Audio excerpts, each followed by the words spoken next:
1933, finding these things makes me happy, like there was a life before the one I remember the most. Every night when I go to bed, I have nightmares about the men in green coming to take me back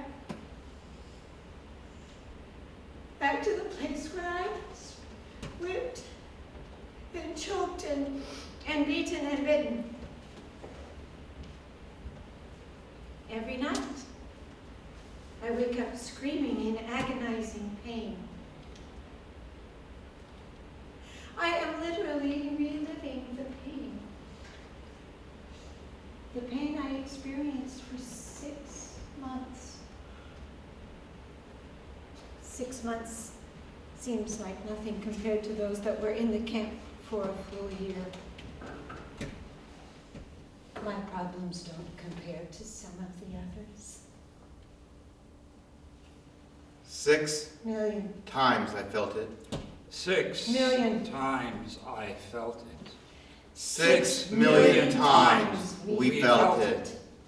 We know our faults. We feel your pain. We know our struggles and yours alike. There's something coming. Be patient.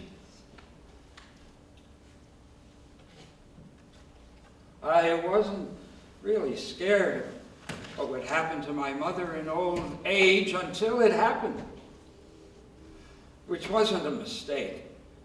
You want to make sure you live in the moment of what it's like to have a nice and healthy family without any problems regarding their health.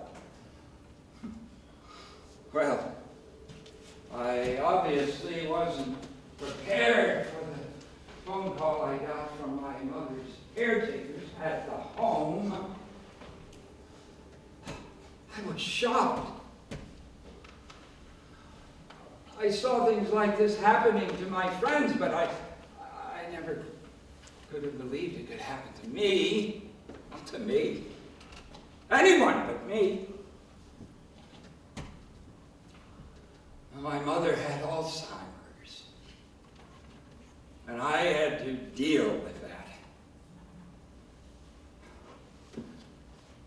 She came to live with me at my house so that I could give her better attention and care than she was receiving at the old folks' home. Everything seemed all right, and then it started getting worse. The cataracts were worsening, and she was becoming more irritable than before.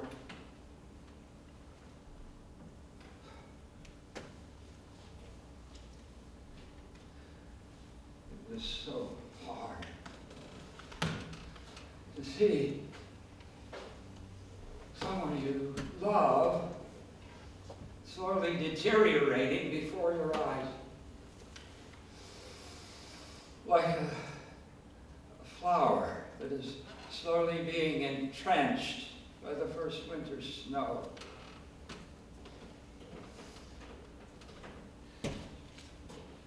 She died after about a year and a half of living with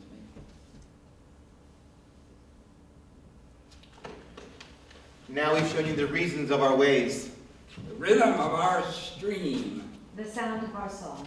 That oh so terrifying song. Now has a reason for being. A reason for being remembered.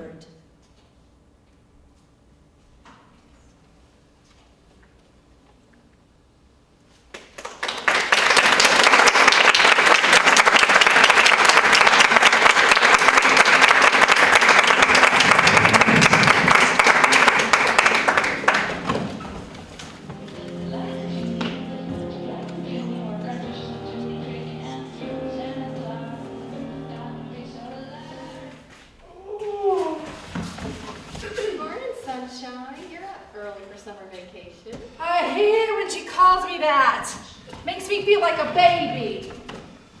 I couldn't sleep. My throat hurts. My throat hurts. You think you're getting a cold? She's right. It's probably just a cold. Yeah,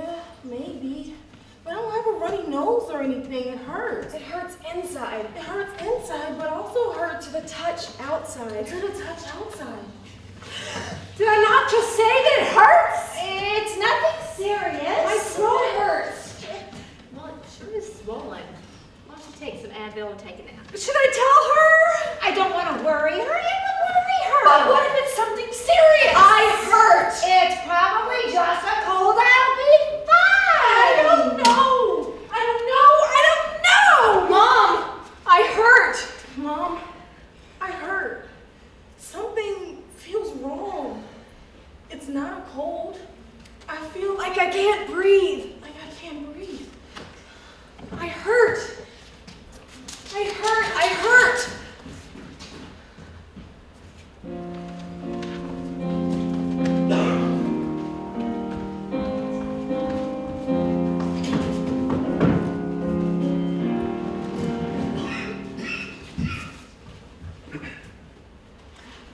I don't like it here. The sheets are scratchy. I'm never gonna get any better. There are so many kids, younger kids, going through much more than me. I'm so lucky. I'll be fine. Mom hasn't slept in days. She loves me. It's my fault. She's not sleeping because of me. It's my fault. My throat hurts. It's not my fault. I can't breathe. It's not. My throat hurts. Good Lord, he's old. Good morning. Good morning. I'm Steve Longhorn, Chief Resident of the This is Molly, and I'm Reagan from up. Mom, don't let this grandpa over here look at my extremely lumpy, sick body. This could not get any worse. It's nice to meet you both. And how are you feeling? Not so good. Oh, are you kidding me? Not so good. Could you tell us what's going on? Unfortunately, no. What? Father Time? The doctor doesn't even know? We don't know what the cause is, and we don't know where it's coming from. No. You see, in children and young adults like you, there's usually just one cause for extreme illness, unlike adults who might have several different causes.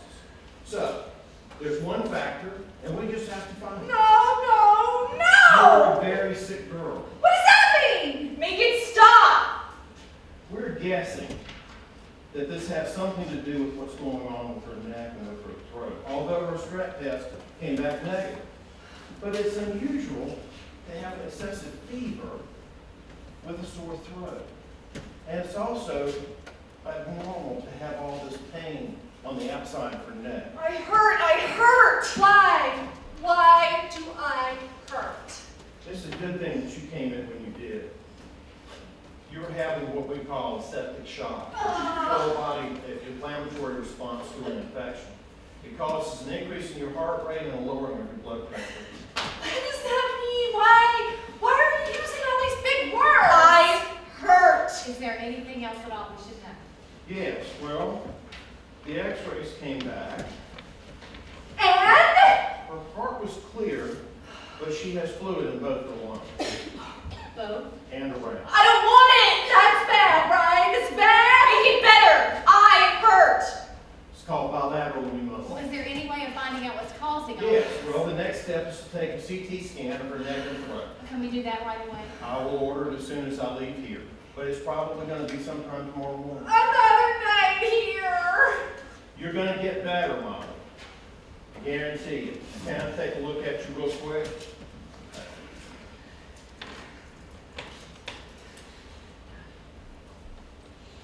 Cold. That hurts. Okay, so you say the pain is on the right side of your neck and you're having trouble speaking. That hurts. I hurt. My throat hurts. Can you rate your pain for me on a scale of 1 to 10, with 10 being the highest? Say 8. What if it's not an 8? Say 8. What if it's a 10? Say 8. I'm sure people have it worse. Say 8. I don't know. 7. Okay, so I'll have a nurse come in and administer some pain meds. In the meantime, you're getting plenty of fluids and a broad spectrum antibiotic. You get the nurse and have them come get me if you have any questions or concerns. You're going to get better, Mom. Thank you.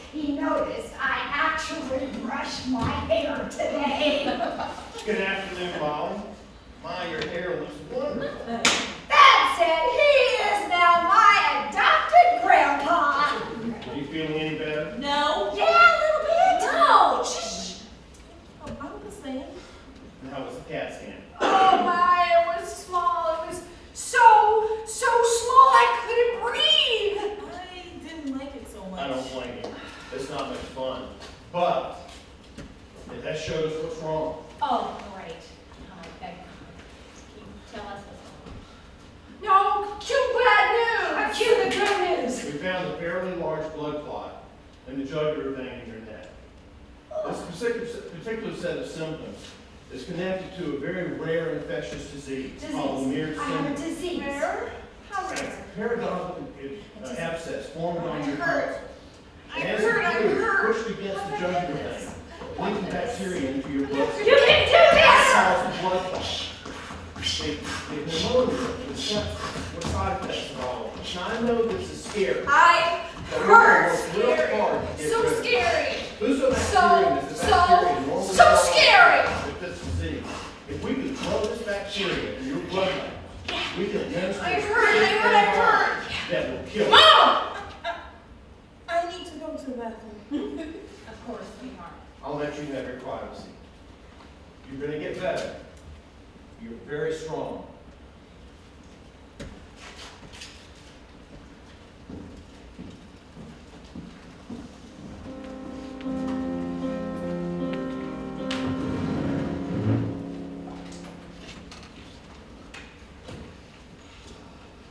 How you feeling? I'm good. You ready to get out of here? Yeah, I've been ready to go since we got here. Yeah, me too. Tell you what, I'm gonna go down the hall, get the discharge paper signed, and we can officially head out, okay? I'll be right back. I have never been more excited to go outside and feel the sun on my skin and the breeze in my hair.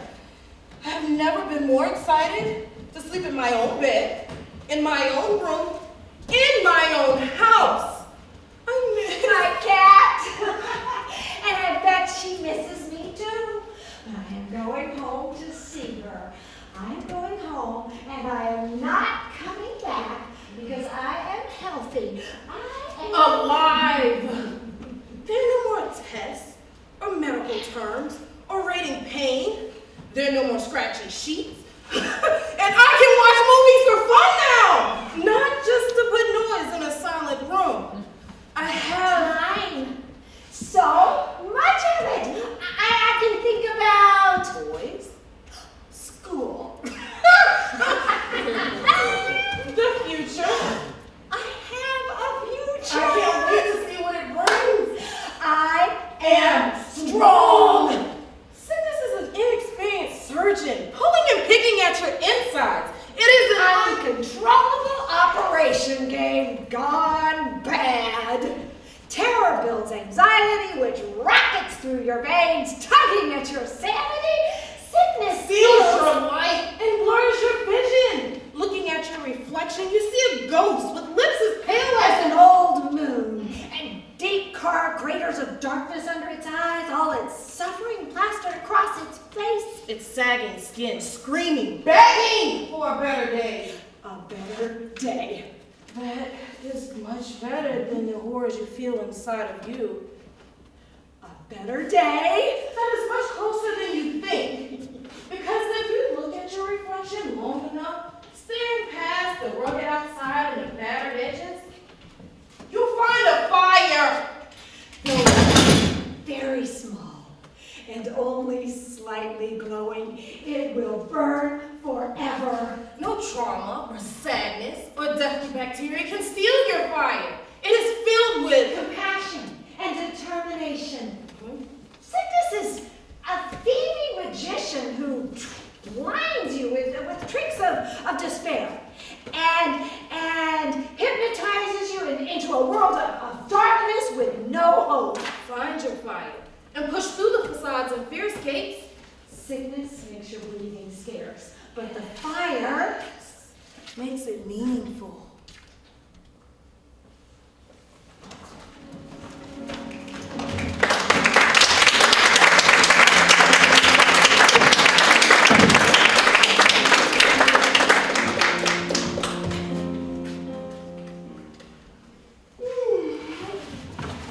Good morning.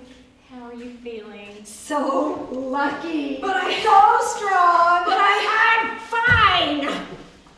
I'm fine. Well, you look great. It is so good to see you up and about.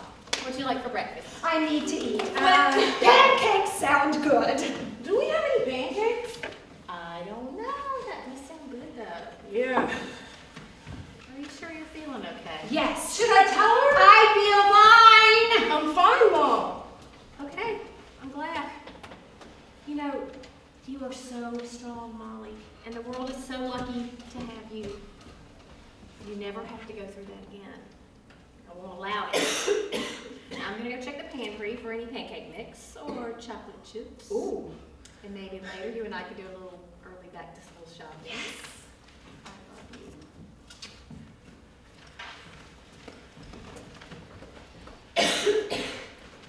It's happening. Again! Why? I have to tell her! I hurt. I hurt. I hurt. My throat hurts.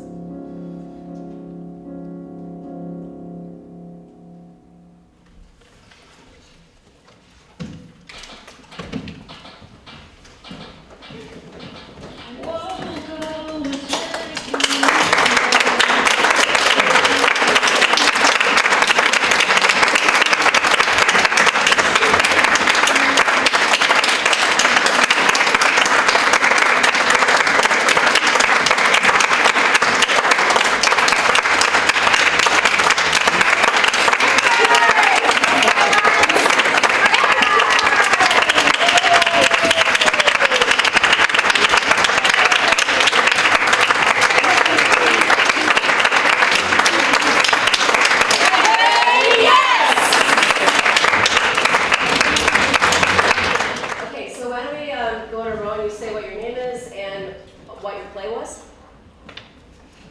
My name is Ariana, and I wrote the birthday party at the end of the world. I'm Ben Kluska, and I wrote 1 to 3 Story of Pain. I'm Emily Rose White, and I wrote The Tinderbox. I'm Hannah Levinson, and I wrote Snake Charmer. I'm Megan Susick, and I wrote The Fire.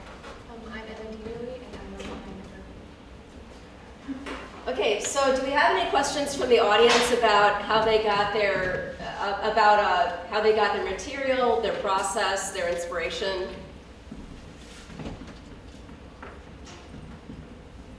Yeah? I'm curious about Tinderbox. Where did that come from? Yeah, so Tinderbox is kind of like the product of what happened. So when you read like classical plays, you can kind of get like a literary value out of them. But when you read a lot of contemporary plays, I feel like they are enjoyed for the theatrical value. And they're more read to be seen and not like. So I wanted Tinderbox to be kind of a mold between the literary and the theatrical, and can be enjoyed for both. I naturally write a lot of poetry, and I think we did this for a school thing, and we had a tight deadline, and during that tight deadline, I just fell back on the poetry, which is easiest for me. Thank you. How about, can we get everybody else saying like what inspired them to write their plays? Why don't you go for the end?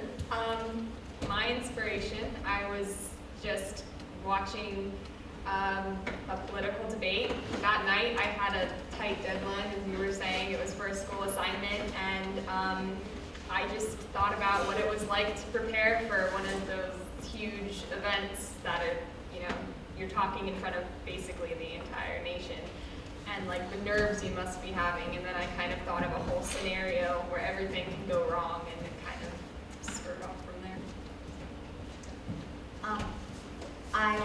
My play is The Fire, and I was the one who was sick. That's where that came from.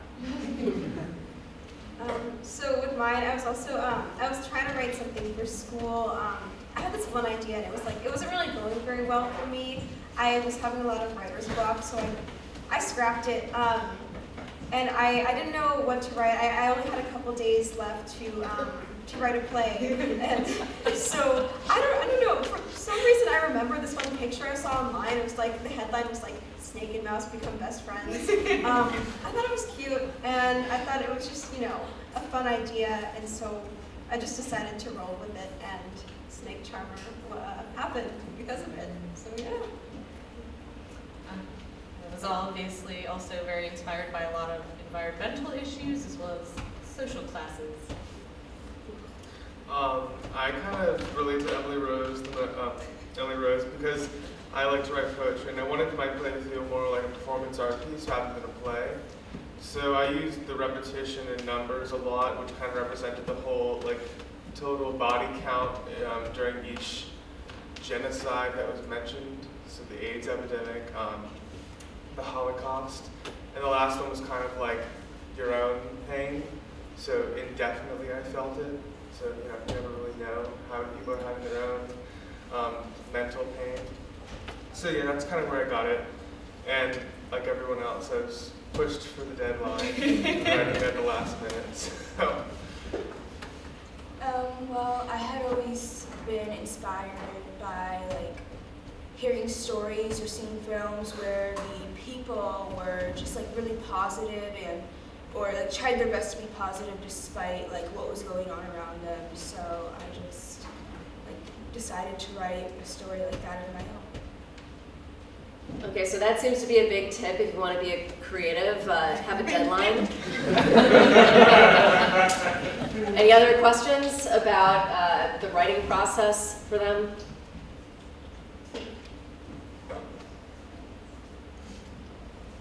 How about any other questions about what it was like seeing their products up on their feet? Yeah, what was it like?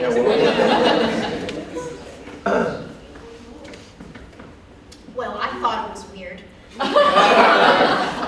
Because it's my story, so seeing it from a different perspective, it was very odd.